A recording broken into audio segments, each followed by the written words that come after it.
Olá, boa noite. Estamos chegando com as principais notícias para te deixar bem informado nesta segunda-feira, 5 de junho, que começou quente em BH. A polícia tirou de circulação 2 integrantes de uma quadrilha especializada em roubo de relógios de luxo. A dupla que veio de São Paulo foi presa em flagrante no bairro Belvedere, em BH.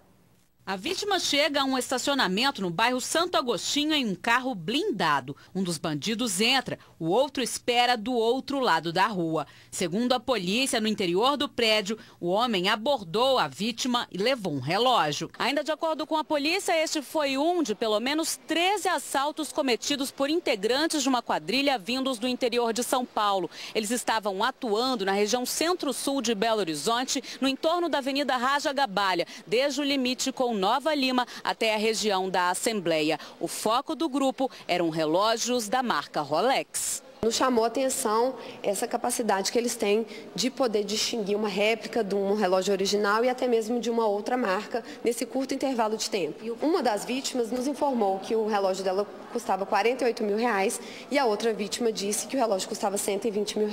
Com a denúncia da vítima do estacionamento, a polícia interceptou os criminosos após outro assalto no Belvedere. Foram presos Jonatas Simões da Silva, de 25 anos, que tem passagem por roubo e tráfico, e Edson Moreira de Souza, de 28, que cumpria regime semiaberto. Com eles foram apreendidos 2 motos e um revólver calibre 25, que Jonatas admitiu ser dele, mesmo negando os assaltos. Isso aí não é eu, não. Não existe só uma moto preta, não existe só uma moto com placa tampada com adesivo.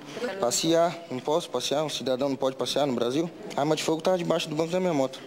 Por que você veio armado? Não, porque eu esqueci da arma lá. Eu tenho um treta em São Paulo lá, por causa de ex-mulher, é complicado. Eles seriam da mesma quadrilha, também vinda de Taboão da Serra, em que outros 6 integrantes foram presos há 1 ano em Belo Horizonte. A TV Alterosa também divulgou casos parecidos em 2013 e 2014, com a prisão de autores de roubos de Rolex na capital.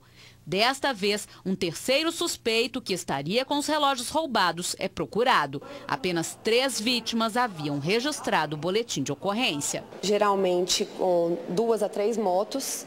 Um deles é o responsável pela execução do assalto. Esse executor ele sempre está com uma arma de fogo.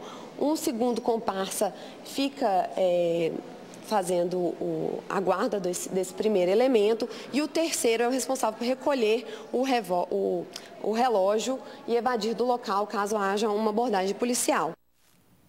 Briga de casal acaba em homicídio. Uma mulher foi presa depois de matar o próprio marido com uma facada. O crime foi no conjunto Taquaril, região leste de Belo Horizonte. De acordo com vizinhos do casal, a mulher revidou depois de ter sido agredida. O corpo de Herbert Xavier, de 44 anos, foi velado em um cemitério na região leste de Belo Horizonte. Parentes da vítima ainda tentavam entender o motivo do assassinato. Herbert foi morto com uma facada no coração. O crime foi cometido pela própria mulher da vítima, Karina Trindade, de 27 anos. O desentendimento do casal aconteceu em casa, no bairro Taquaril, na noite de sábado. Herbert foi esfaqueado na presença da filha do casal, uma menina de apenas 8 anos de idade. A irmã mais velha de Herbert contou para a nossa equipe que o casal estava junto há 10 anos e que as brigas entre eles eram frequentes. Era bem tumultuado, eles brigavam bastante. Saber exatamente qual era o motivo das brigas a gente não sabe. Você sabe que sempre estavam brigando, mas por quê? Herbert trabalhava como ajudante de caminhão e, segundo relatos de pessoas mais próximas, ele atravessava um momento financeiro difícil. Todo mundo conhecia ele, é uma pessoa, tranquila, nunca fez mal a ninguém. Eu até fiz um convite para ele viver lá em casa, porque estava lamentando a situação de vida dele, situação apertada, pagando aluguel. Não consegui, consegui levar ele para casa. Vários caixas eletrônicos foram explodidos em Pitangui, na região centro-oeste do estado.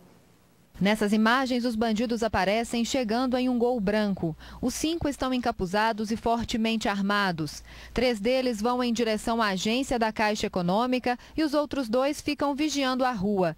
Repare que um dos criminosos carrega uma escopeta nas mãos. Os bandidos saem do banco e segundos depois acontece a explosão. Eles voltam à agência e retiram o dinheiro dos caixas. Um dos comparsas dá alguns tiros para o alto. A agência da Caixa Econômica Federal ficou destruída. Esta parte de metal que fica na entrada do banco tombou. O gesso do teto desabou e no interior da agência um amontoado de entulhos. A câmera de segurança que fica do lado de fora do banco foi atingida por um tiro. Destruíram 3 caixas eletrônicos, sendo levada uma quantia que não se sabe precisar ainda. Segundo a Polícia Militar, antes de explodir a agência da Caixa Econômica Federal, os bandidos arrombaram outros 2 bancos. O primeiro deles foi o Banco do Brasil. Aqui eles quebraram a porta de vidro e danificaram 4 caixas eletrônicos, mas fugiram sem levar nada. O segundo alvo dos criminosos foi esta agência do Bradesco. E também danificaram 2 caixas lá. Contudo, não conseguiram também embutir a dinamite. A Polícia Militar recolheu várias cápsulas de armas calibres 12, 9mm, .40 e 380. Cerca de R$1.000 foram recuperados. Há exatamente 4 meses, a agência da Caixa foi alvo dos bandidos. O banco foi explodido e ficou destruído. Isso para nós é uma tristeza, né? É muito, nossa senhora, a gente vê umas coisas dessas, né?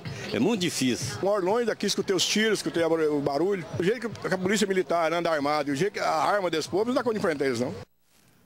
Flagrante de perigo. Veja as imagens de um acidente impressionante entre um caminhão e uma moto. Vinícius está parado no sinal. Quando a luz fica verde, ele arranca. O condutor da moto segue e é atingido por um caminhão que avança o sinal. O acidente foi neste cruzamento no pórtico sul da Universidade Federal de Juiz de Fora. O motociclista saía do trabalho quando foi atingido pelo caminhão. Não imaginava, porque tanto que se você olhar no vídeo, quando o sinal abre para mim, ele estava subindo o morro ainda, ele não tinha nem começado a virar, né? Então assim, o sinal já estava fechado há muito tempo para ele. Então não tinha nem como imaginar que ele ia passar daquele jeito, naquela velocidade. Instintivo demais, eu acelerei ao invés de frear. Se eu tivesse freado, ele tinha pego no meio certinho da moto, né? Eu acelerei, na hora que eu vi que ia acontecer o impacto mesmo, eu pulei de cima da moto, rolei e caí do outro lado. Talvez se eu não tivesse pulado da moto, eu estava bem machucado agora. A moto ficou muito danificada. O servidor público disse que até agora tem recebido o apoio da empresa, proprietária do caminhão envolvido na batida. Qualquer coisa que eu estiver precisando, eu posso ligar para eles que eles vão prestar assistência. O motorista está em contato comigo, que ele ficou muito preocupado também, né? Ele falou comigo assim que foi um alívio muito grande para ele na hora que ele viu eu levantando e ficando bravo com ele. Ele falou porque, assim, poderia ter sido muito pior, né? O prefeito de BH anunciou nesta segunda-feira o repasse de verba para alguns hospitais que estão com serviços comprometidos por causa da dificuldade financeira. Alguns haviam até fechado leitos. Somente para a Santa Casa, o repasse vai ser de R$4 milhões, em 4 pagamentos de R$1 milhão. O dinheiro vai ser retirado do Tesouro Municipal. É um dinheiro do recurso do Tesouro, né? É um sacrifício muito grande para a Prefeitura, mas, afinal de contas, alguém vai ter que mexer, né? A gente tem que ajudar, não é a primeira vez que a Prefeitura faz isso, não é o primeiro hospital. O provedor da Santa Casa disse que, além da verba da Prefeitura, a instituição vai receber nos próximos dias mais R$4,5 milhões do Estado, que deve à Santa Casa em torno de R$22 milhões. Além disso, o Ministério da Saúde vai repassar R$12 milhões em 12 vezes. Ele disse que com esses valores, por enquanto, não vai ser possível ampliar o atendimento. O dinheiro será usado para pagar fornecedores e reativar alguns leitos. A primeira providência nossa é chamar os credores de remédios para negociar e eles continuarem fornecendo. Porque olha só, o problema é que não é só aumentar os leitos, não. É manter esses 600 leitos funcionando e ir aumentando à medida que for entrando recursos. A Prefeitura anunciou também investimentos em outros hospitais. Nós estamos trabalhando com a possibilidade de até o final do ano termos 500 novos leitos para internação na cidade de Belo Horizonte. Você tem vontade de ter uma horta em casa, mas acha que não leva jeito ou que não há espaço para isso? Hoje, na coluna Viver Bem, a Kátia Soares vai nos mostrar que é possível plantar aqueles temperinhos que você mais usa na cozinha.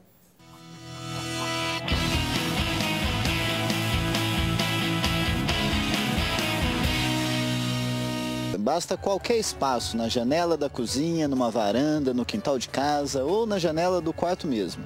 Tem que ter sol, então? Precisa ter sempre sol e água. Esse é o segredo de qualquer planta, sol e água. Aqui a gente vai usar um vaso, e esse vaso, no caso, ele é apropriado, pois ele é um vaso auto-irrigável. Então ele permite que a planta fique com água por mais tempo e sem incidência de mosquito. Tá? Além do vaso, a gente vai utilizar um substrato e as sementes ou mudas das ervas ou temperos que você quiser. Então basta adicionar o substrato ao vaso. É sempre recomendado utilizar um substrato com nutrientes. Isso você encontra em qualquer floricultura na cidade. Sempre ou preferencialmente os orgânicos. Te encheu o vaso, você pode escolher entre fazer o semeio com as sementes, né? Claro, ou com mudas. Aqui a gente vai fazer para as mudas. E aí basta fazer um buraquinho no vaso, nesse substrato recém-colocado.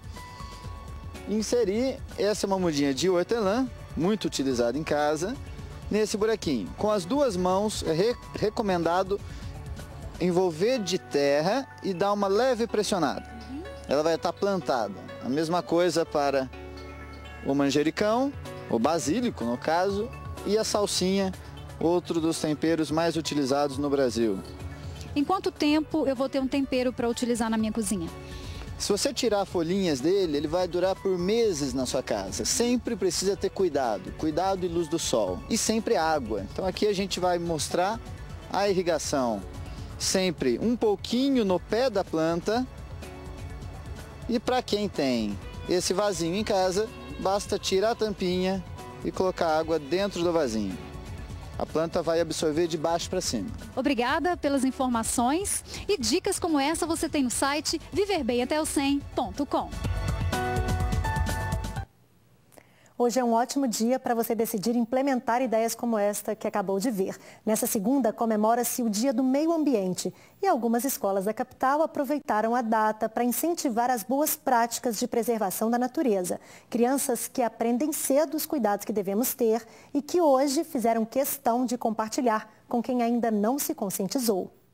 Com lixeirinhas de carro nas mãos, as crianças fizeram uma blitz educativa. Elas abordaram os adultos, mostrando que gente pequena pode ter sim aquela consciência que nem sempre gente grande tem. Muitas pessoas ficam jogando lixo pela janela do carro. Nosso planeta está precisando dessa educação da população com relação ao meio ambiente. E toda essa conscientização é importante. Afinal, os dados ligados ao meio ambiente ainda preocupam muito. Para se ter uma ideia, segundo a Associação Brasileira de Empresas de Limpeza Pública, um brasileiro adulto produz por ano 387 quilos de resíduo, sendo que apenas 58% deste material é reaproveitado. A cada abordagem, a surpresa era inevitável. Não esperam as crianças virem falar uma coisa assim tão importante que a gente que é adulto, às vezes, nem dá tanta importância, né? E quando o assunto é reciclagem, estes outros alunos dessa escola do bairro Buritis dão um show. O lanche da tarde é iogurte. Quando a sobremesa acaba, é hora de reaproveitar a embalagem. Mas aqui a gente aproveitou o copinho para plantar girassol e alpiste. Porque, levaram para a natureza. As pessoas iam aproveitar o que eles pegavam e além deles jogarem no lixo, eles podiam reciclar e inventar alguma coisa para aproveitar ele. 14 milhões de brasileiros estão desempregados, um número alto e que cresce o tempo todo. E neste momento de crise, que tal usar o seu smartphone e o tempo livre para buscar qualificação profissional e aumentar a possibilidade de emprego? Priscila buscou no celular um curso de qualificação no atendimento ao cliente, área que ela já trabalha. Devido ao contato direto com o cliente, eu precisava de uma forma prática e dinâmica para poder atender o cliente melhor. Huz está estudando inglês por meio do celular. Estou utilizando esse aplicativo para poder fazer um complemento aos meus estudos, está sendo muito útil. Quando eu estou no ônibus, por exemplo, estaria perdendo um tempo no trânsito. Eu já tenho um conteúdo offline do aplicativo que eu fiz o download em casa e ali eu aproveitei esse tempo para realizar o meu estudo. Atualmente, cerca de 150 milhões de brasileiros possuem smartphone, o que é uma facilidade para a profissionalização. Gabriel é o responsável pela área técnica de uma empresa que desenvolve aplicativos de cursos à distância. O Qualifica é um deles e disponibiliza no celular mais de 40 opções em diversas áreas. A gente tem cursos de idiomas, a gente tem cursos de empreendedorismo, tem curso de bem-estar e saúde também, que é importante, né? A pessoa cuidar de si mesma. E desenvolvimento pessoal, alguns cursos como fotografia digital, preparatórios também para o Detran, para o TOEFL. A ferramenta está disponível para ser baixada de graça pelo sistema Android. E além disso, a gente tem algum portfólio de cursos que são totalmente grátis. A pessoa pode entrar, pode acessar, baixar, fazer todo o conteúdo, emitir o certificado. E para ter acesso ao portfólio com mais de 40 cursos, a gente tem uma assinatura de R$ 3,99 por semana. Esse valor é descontado em créditos do celular. Outra facilidade além do estudo na palma da mão. Segundo dados do IBGE divulgados em maio deste ano, 40 milhões de brasileiros gostariam de ter uma qualificação profissional. Entretanto, menos de 3 milhões e meio frequentavam esse tipo de curso em 2014, quando a pesquisa foi realizada. Números que podem mudar com a ajuda da tecnologia. A pessoa, onde estiver, de forma remota, consegue acessar esse conteúdo. Um outro ponto muito facilitador que o custo, né? Hoje você tem aí uma condição de você se capacitar com um custo bem menor do que, algumas vezes, num curso presencial. Então a ideia da educação móvel é aproveitar os micromomentos, os momentos de ociosidade que a pessoa tem para poder estudar. Então às vezes você está na fila do banco, você está dentro do ônibus, um momento que normalmente você vai deixar ele passar despercebido, você pode ir ali e absorver conhecimento através de pílulas de conteúdo, né, que é um conteúdo preparado para o celular. A família de um jovem está desesperada à procura dele. O rapaz, que mora no bairro São Gabriel, em BH, saiu de casa no último dia 30 e não voltou mais. Os parentes dizem que o rapaz estava deprimido por causa da morte recente do namorado. Angustiadas, a mãe e a avó do rapaz desabafam. Ele não era um menino que saía e sumia sem me dar satisfação, entendeu? Até ligava às vezes até do telefone dos amigos dele. Ele nunca deixou de me dar notícia, não. É só tristeza e dor mesmo. Não dorme. Ele não está comendo, dormindo. Ele era um menino amoroso, carinhoso, sempre me abraçava, me beijava. Era um neto maravilhoso. O cartaz com a foto de Rangel Luiz Araújo, de 26 anos, está por todos os lados. A família também registrou o boletim de ocorrência sobre o desaparecimento, mas até agora nenhuma notícia do jovem, que trabalhava há 2 meses para uma ONG de proteção ao meio ambiente. Segundo a mãe, Rangel terminou um relacionamento de 2 anos em janeiro e estava atordoado com a morte do ex-namorado, que teria cometido suicídio há 10 dias. O filho sumiu 3 dias após o enterro. O Rangel foi visto pela última vez por uma amiga da família ao desembarcar de um ônibus da linha 3503 na rua Rio de Janeiro, no centro de Belo Horizonte, por volta de 6h30 da manhã da terça-feira, dia 30 de maio. Ele saiu sem levar nada. Deixou para trás carteira, todos os documentos, cartões de bancos e até o celular. O aparelho teve a agenda e todos os registros apagados. Rangel também tirou o chip do telefone, que só ficou com uma foto dele e o ex-namorado, além de uma mensagem dizendo que a alma é a única coisa que não pode ser destruída. Mas me dá um telefonema, só pra me saber que você tá vivo, que você tá bem, só isso, meu filho. Mas eu sei que você tá de cabeça quente, eu te perdoo. Dê pelo menos um oi pra mim, só isso, mais nada. Quem tiver alguma informação pode ligar para o 0800 28 28 197. A gente volta já.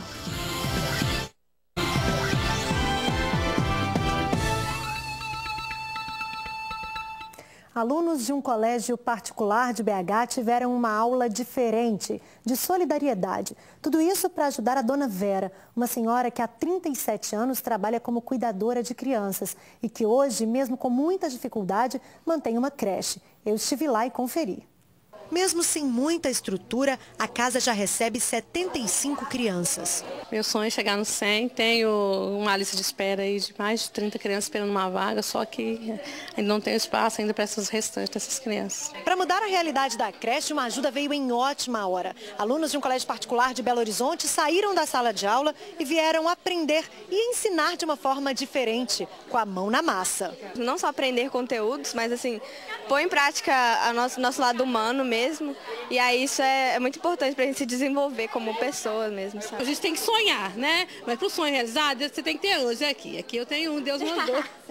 Maria Cecília foi quem conheceu a creche e sugeriu a ajuda. A gente praticou o olhar primeiro, a gente foi para o afeto, a gente descobriu os sonhos da comunidade junto com as pessoas, tivemos o cuidado para arrecadar os recursos e hoje o passo que a gente está fazendo chama Milagre. Porque as coisas acontecem assim. Quadra, horta, parquinho, pinturas de brinquedos, grades e paredes. Os alunos se dedicaram às atividades que surgiram por meio do programa de empreendedorismo social do colégio. A gente tem a intenção de fazer com que os alunos possam se sentir efetivamente cidadãos ativos e atuantes e transformadores na sociedade. Vivendo e aprendendo, né? Aprendendo a ser um pouquinho de pintor, pedreiro, essas coisas, plantar. A gente aprende a ser gente, aprende a ser humano, a respeitar. A reforma e as doações são importantes não só para a Dona Vera. Para a gente também, né? Porque é uma estrutura melhor para a gente poder estar trabalhando. Você tem um sonho, mas você sabe que você é impossível, aí parece alguém que fala, não, para Deus não é. Provavelmente, né, depois da reforma aqui, eu vou ter espaço para me acolher pelo menos mais 25 crianças, 2 salas que eu pretendo. O Jornal da Alterosa termina aqui. Continue conosco pelas redes sociais. Facebook, Twitter, @Jornal Alterosa. Você assiste agora ao SBT Brasil. Uma ótima semana para você e até amanhã. Tchau.